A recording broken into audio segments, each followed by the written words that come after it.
पर भरोसे से बड़ा दुनिया में कुछ भी नहीं है।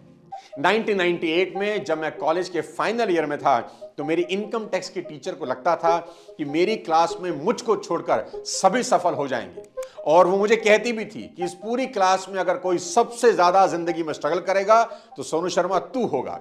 पिछले कई सालों से मैं उन्हें ढूंढ रहा हूं कि उनको बता सकूं कि मिसेस भाटिया, मैंने आपके ओपिनियन को अपनी रियलिटी नहीं बनने दिया। दोस्तों, मेरी बात का विश्वास करना, अगर आपको खुद पर भरोसा है तो कायनात भी एक दिन आपके सामने घुटने टेक देगी, लेकिन अगर खुद को लेकर डाउट है तो सारी दुनिया भी आप पर भरोसा कर ले तो भी कुछ होने वाला नहीं है। और देखो, मनुष्य जाति भी कितनी कमाल की है। पेड़ पर धागा बांधकर विश्वास कर लेती है कि कुछ अच्छा हो जाएगा, सूरज पर विश्वास है कि जल दिया है तो काम बनेंगे, चांद पर विश्वास है कि व्रत रखा है तो उम्र लंबी होगी। 40 करोड़ लोग कुंभ पहुंच गए स्नान करने इस विश्वास के साथ कि अगर डुबकी लगा ली तो सीधा मोक्ष की प्राप्ति होगी। कितनी हैरान करने वाली बात है ना कि आपको सितारों पर, ग्रहों पर, उंगली में पहनी अंगूठी पर, काले लाल पीले धागों पर विश्वास हो जाता है, पर ईश्वर की सबसे नायाब रचना आप खुद हैं, आपको खुद पर विश्वास नहीं होता। आपको लगता है कि जो चीज आपका भविष्य बना सकती है वो कहीं बाहर है, पर मेरी बात ध्यान से सुनिए, जो चीज आपका भविष्य बना सकती है वो कहीं बाहर नहीं है, आपके भीतर ही है, और वो है आपका खुद पर विश्वास।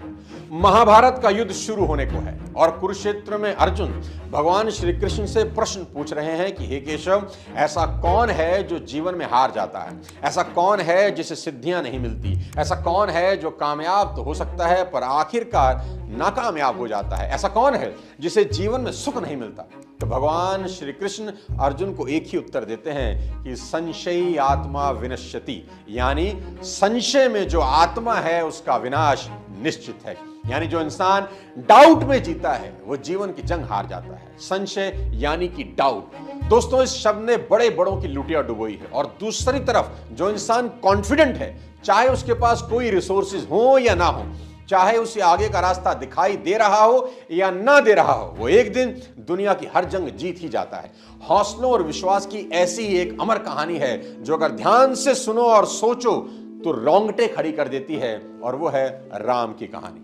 जरा आप उस इंसान के बारे में सोचो जिसकी पत्नी को कोई अपहरण करके ले जाए, और जो अपहरण करता है किडनैपर है, देवता तक उसके सामने हाथ बांधे खड़े हैं, काल को जिसने अपनी कुर्सी के पाए से बांध रखा हो।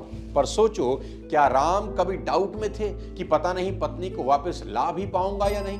और मुझे तो यह भी नहीं मालूम कि रावण उन्हें कहां ले गया है। दोस्तों, सेल्फ बिलीफ की इससे बड़ी मिसाल आपको पूरे ब्रह्मांड में ढूंढने से नहीं मिलेगी। जब मां सीता का हरण हो गया तो राम और लक्ष्मण मां को ढूंढ रहे थे, जंगल जंगल उनकी खोज कर रहे थे कि पता नहीं सीता कहां चलेगी। उन्हें यह तो पता था कि कुछ गलत जरूर हुआ है, पर यह नहीं पता था कि रावण उन्हें उठा ले गया है। जब तक वो जटायु से नहीं मिले थे, सीता को खोजते खोजते राम ने देखा कि एक वृद्ध गिद्ध जमीन पर लहूलुहान पड़ा है, उसके पंख कटे हुए हैं, अलग से जमीन पर पड़े हैं। तो राम ने जाकर उन्हें प्रणाम किया, उनका सर अपनी गोद में रखा, अपना परिचय दिया और उनका परिचय पूछा कि आप कौन हैं और आपकी ऐसी हालत कैसे हो गई। तब पहली दफा जटायु से उन्हें पता चला कि सीता को रावण उठा ले गया है। जटायु ने पूरी कहानी सुनाई और कहा, राम, मैंने रावण को रोकने की और बेटी सीता को बचाने की बहुत कोशिश की, पर रावण ने अपनी तलवार चंद्रहास से मेरे पर काट दिए। राम की आंखों में आंसू थे। जटायु का जीवन अब बस कुछ पल शेष रह गया। जीवन के अंतिम बेला में जटायु राम से एक सवाल पूछते हैं कि हे राम, तुम्हारी गोद में प्राण त्याग रहा हूं, निश्चित ही स्वर्ग को जाऊंगा, और स्वर्ग में तुम्हारे पिता दशरथ से जब भेंट होगी तो मुझसे पूछेंगे कि तुम्हारा और रावण का क्या बैर था, उसने तुम्हें क्यों मारा।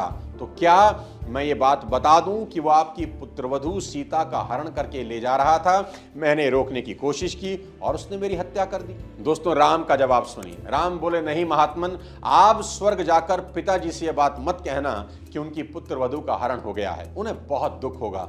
वे स्वर्ग जाकर भी मेरे वनवास और माता कैकेयी की कुटिलता पर बहुत दुखी हैं, और यदि वे सीता हरण जान गए तो अनर्थ हो जाएगा।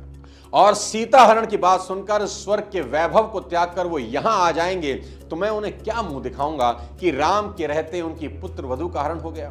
बात करते करते राम अब कुछ कठोर हो गए और जटायु से बोले, सीता हरण तात जनी कहू पिता सन जाई, जो मैं राम तो कुल सहित कही दसानन आई। कि हे पक्षीराज, आप मुझे राम कहते हैं ना, जटायु ने कहा, मैं क्या, सर्वविदित है कि आप राम हैं। तो इस राम की प्रतिज्ञा सुन लीजिए। यदि मैं राम हूं तो यह सारा समाचार मरने के बाद रावण खुद मेरे पिताजी से कहेगा, मैं जा रहा हूं दक्षिण दिशा की तरफ, और अगर मैं राम हूं तो उस रावण को उसके कुल समेत मारूंगा। जब मेरे हाथ से मरेगा तो निश्चित ही स्वर्ग जाएगा। तो मेरे पिता उससे पूछेंगे कि रावण, तूने ऐसा क्या अपराध किया था कि राम ने तुम्हारा कुल नाश कर दिया? तो वो अपने मुंह से अपनी करतूत कहेगा, तभी मैं पिताजी को मुंह दिखाने योग्य हो जाऊंगा। गिदराज, आप मत कहिएगा। दोस्तों, यहां कितनी कमाल की बात सीखने की है, जानते हैं क्या? मैं बताता हूं। जिस इंसान को अभी तक यह नहीं पता कि मेरी पत्नी कहां है, कैसे ढूंढेंगे, कैसे जाएंगे, पैरों में चप्पल नहीं, कोई सेना नहीं, कुछ अता नहीं, पता नहीं, और युद्ध करना है उस राक्षस से जो परम शुभ भक्त है, देवता तक जिसके नाम से कांपते हैं, जिसका बेटा इंद्र को बांध लाया है, जिसके 10 सिर हैं, दशानन है। यहां श्री राम के पास अगर कोई चीज है तो वो एक है, खुद पर विश्वास। और जब इंसान को खुद पर भरोसा